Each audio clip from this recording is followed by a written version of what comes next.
Hi, this is David with the Enzo Trading System. Today I would like to announce that we're finally broadcasting signals for short positions.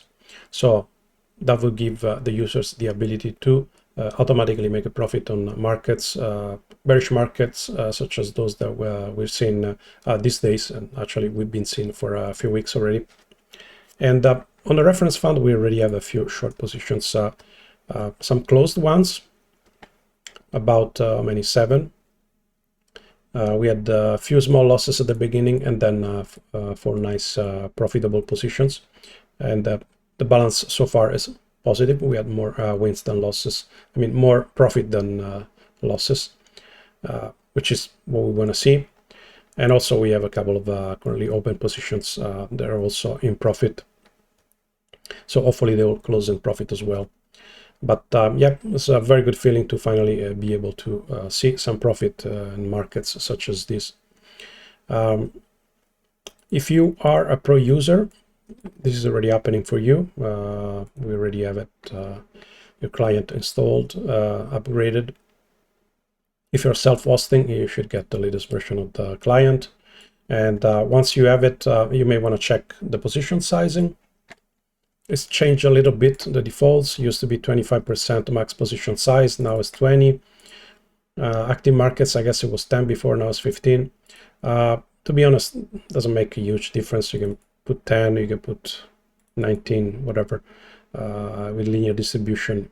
It's fairly flexible. I mean, we set the defaults to what looks good on and reasonable in tests, but of course, once you go live in the future, things may change. Maybe if you put 22% is better, who knows? You just want to have something sensible there, so the defaults are sensible. We also put this new fixed distribution. It's not set by default, as I mentioned in a previous video, but it's still valuable. Yes, its uses. It's not bad if you want to use it. In some cases, may give more profit, but there is really no rationale on whether it would give more or less profit in this case, since we made all these changes with the linear distribution.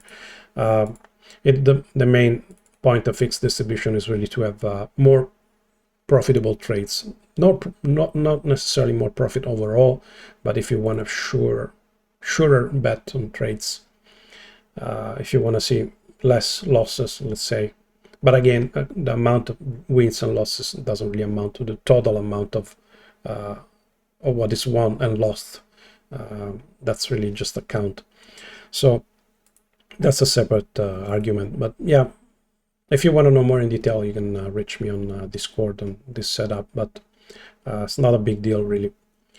So yeah, once it's running, you will also notice that there's going to be a warning next to Luna. Luna has been how do you say, discontinued, delisted from the exchanges by Bit and Binance, but we still keep it on because the system right now, in order to be able to give a historical report of the old trades, it needs to have a client that is running on Luna as well. This will change in the future, so we can also remove it in the future. Maybe we replace it with another coin, we'll see. But for now, it's important. I mean, to have it on, it's important to have it on to have a bit more reliable reports. And but it won't do anything. It won't be trading. The system won't be trading on it. That's it for the client, and I did show the trades. A little bit, I guess, at the rationale behind moving to short trades. Yeah, in 2021, I mean, up to recently, we only had long trades, but we were focused on long trades only, mostly because we started with the spot trading, so there was no ability to do shorts, and also we wanted to do as well as possible on the long side, because you don't want to have, I mean, if you cannot deal with the long, I may as well not start looking into shorts. So in 2021, we had sizable drawdown. The main reason, I guess, it was we were having a fairly high frequency of trades. I mean, by high frequency definition, it would still be a low frequency, but by our current trades frequency would be a higher frequency. And I mean, the whole point is that if you want to make a profit, and also if you want to hope to have some profit on a bearish market, you need to have smaller trades. So in a sense, like you go in a counter current. If you're sailing, I guess, you try to zig and zag, and that's what you can do if you have a higher frequency trades. But that can be risky. It can turn sour pretty quickly. So as a response to that, we started implementing models that were built with the macro trend more in mind. So if the macro trend says that the market is bullish, then you can do alongside trades. If it doesn't say that it's bullish enough, you cannot do alongside trades. And that left us with a lot of trades with a lot of inactivity.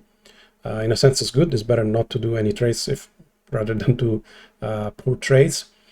But at the same time, there was a lot of opportunity that was left on the table. And of course, if you have the chance to do short trades, then if you know that the market is bearish, why not do short trades while the market is bearish?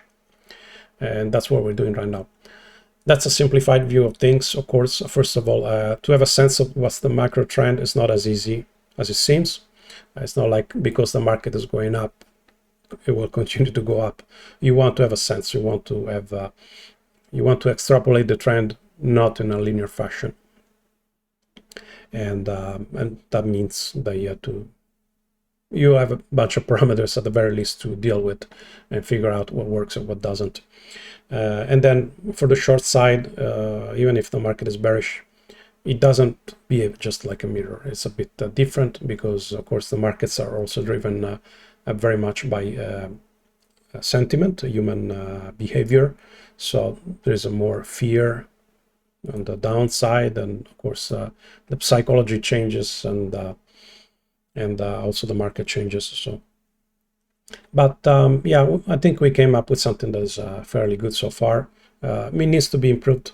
There is always room for improvement, but we'll see how it goes. While we improve the short side algorithm, it's good to have it. So my suggestion would be to do the client upgrade and jump on it and get to some of these profits. That's about it for me. If you have any comments and questions, I'm always on Discord server, and I can be reached through email and anything else. Until next time, have fun. See ya.